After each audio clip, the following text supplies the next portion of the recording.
खरगोन जिले के महेश्वर में संविधान बचाओ रैली। प्रदेश कांग्रेस अध्यक्ष जीतू पटवारी पहुंचे महेश्वर के भवानी माता चौक पर। हुआ सभा का आयोजन। मंच पर प्रदेश कांग्रेस प्रभारी संजय दत्त, प्रदेश सचिव जय सिंह, पूर्व विधायक बाला बच्चन, पूर्व विधायक विजय लक्ष्मी साधो, पूर्व विधायक रवि जोशी, भगवानपुरा विधायक केदार डावर, भिकना गांव विधायक झूमा सोलंकी, सिंधवा विधायक मोन्टू सोलंकी, बड़वानी विधायक राजेंद्र मंडलोई, जिला कांग्रेस अध्यक्ष रवि नाइक मंच से बीजेपी पर हमला बोला। संविधान बदलने नियत से बीजेपी काम कर रही है। इस दौरान सैकड़ों कांग्रेस कार्यकर्ता ने संविधान बचाओ शामिल हुए। जीतू पटवारी ने खरगोन के महेश्वर में संविधान बचाओ रैली में कहा, संविधान की रक्षा के लिए ये रैली आयोजित की गई है। देश में जिस तरीके का देश में वातावरण, स्वायत्त संस्थाएं खतरे में, चुनाव आयोग भी एक तरह से तोते की भूमिका में है। भरोसा होता है लोकतंत्र में चुनाव आयोग पर देश की जनता का। आप देखो जितनी ईडी, सीबीआई सब विपक्ष पर काम कर रही है, बीजेपी के लोगों पर क्यों नहीं होती? देश की जनता पर कार्रवाई होती, बीजेपी के लोगों पर नहीं, सरकार के लोगों पर नहीं। यह मैसेज क्या है? जिस पर कार्रवाई की उन्होंने बीजेपी चुनावी बॉन्ड में चंदा दिया, इसलिए संविधान बचाने के लिए हमारा गला कटना भी पड़ा तो हम तैयार हैं। मां अहिल्या की नगरी में शराब नहीं बिकेगी, यह मुख्यमंत्री ने कहा था। बीजेपी के कार्यकर्ता की 2 किलोमीटर में शराब की दुकान है, यह मैसेज क्या? सरकार का काम क्या सिर्फ शराब बिकाना है? शिवराज सिंह पद यात्रा करके लोगों गुमराह कर रहे। इन्होंने वादा किया था किसानों की आय दोगुना करेंगे, लाभ का धंधा बनाएंगे, खाद सस्ता करेंगे, किसानों के ऋण माफ किए थे, उनको वोट क्यों किए?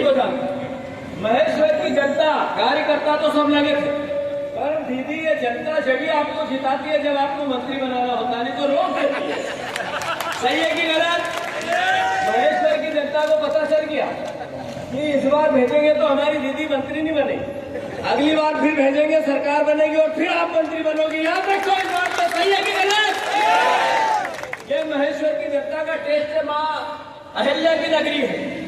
मैं अनुरोध करता हूं महेश्वर वासियों से कि लोकतंत्र में जो आप निर्णय लेते हो सर माथे पे, लोकतंत्र में जो जीता वो सिकंदर है। जिंदगी में भी यही रीत है, हार के बाद ही जीत है।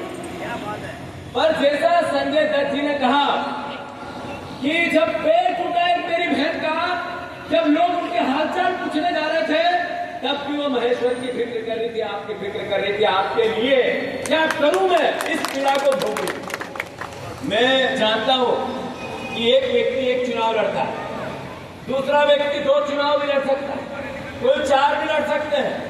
मेरे जैसे हमें और भी अवसर मिल जाएंगे, बाला भैया को भी मिला, पर इसके 2-2, 3-3 पीढ़ियों ने विजय लक्ष्मी साधो की आपकी सेवा की है, इधर उधर नहीं भागे, आपने हराया है, जिताया, आपके बीच में ही रहे, आपके साथ ही रहे।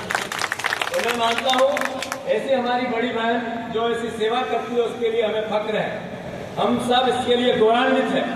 मैं सभी परिवार के साथियों से अनुरोध करता हूँ कि संगठन मजबूत करना हम सबका दायित्व है। बीजेपी से लड़ना हो, सरकार बनानी, पार्टी से चुनाव जीता पर विधायक महेश्वर का है, उसको शराब की दुकान का संरक्षण करना चाहिए या महेश्वर का विकास करना चाहिए? उसको क्या करना चाहिए? अरे मुख्यमंत्री प्रदेश के मोहन यादव है, हमारे मुख्यमंत्री, देश के प्रधानमंत्री हमारे हैं, देश के हैं, और देश का प्रदेश का मुख्यमंत्री और देश का प्रधानमंत्री हमारे मस्तक का ताज होता है। पर हमें दायित्व है विपक्ष का, हमें पूछना पड़ेगा ना इनसे कि क्यों नहीं दिया आपने 3000 बहनों को। अभी नरेंद्र मोदी जी आ रहे हैं भोपाल, बहनों से संचालन होगा, सिंदूर कार्यक्रम का नाम सिंदूर रखा जाएगा, बहनें माइक पर भाषण करेगी, संचालन करेगी, मंच पर बैठेगी। पर मोदी जी 5 गारंटी में गारंटी थी 3000 बहनों को देने, आज 1.5 साल से ज्यादा हो गया। आपने धोखा क्यों दिया मेरी बहनों को? आपने धोखा क्यों दिया शिवराज जी? आपने धोखा क्यों दिया मोहन यादव जी? क्यों बीजेपी ने धोखा दिया? जो शहादत देते हुए पाकिस्तान को भी 25 मिनट में 9 ठिकानों पर हमले किए, निस्ताऊत किया। इसमें हमें शौर्य, गर्व, हम अपने आप को गौरवान्वित समझते हैं। हमारी ऐसी सेना है जिसने 25 मिनट में 9 आतंकवादी ठिकानों को निस्तामूद कर दिया। युद्ध लगभग 14-15 दिन तक गतिविधियां चली। इंदिरा जी प्रधानमंत्री थी, 14 दिन युद्ध चला था। याद रखो खरगोन वासियों, याद रखो मध्य प्रदेश वासियों, 14 दिन युद्ध चला था। उस 14 दिन में हम चले गए लाहौर, हमने घुटने टिकवा दिए पाकिस्तान की सेना को और समझौता किया, माफी मांगी, गिड़गिड़ाए, तब हमने रिहा किया। आप लोगों को पता है ये बात? अरे पता है या नहीं है? अभी भी लगभग उतने ही दिन गतिविधि चली। हमारे विदेश मंत्री ने कहा कि हमने पहले ही पाकिस्तान को बता दिया था कि हम कहां हमला करने वाले हैं। ये देश के साथ धोखा है या नहीं है? अरे ये देश के साथ धोखा है या नहीं है?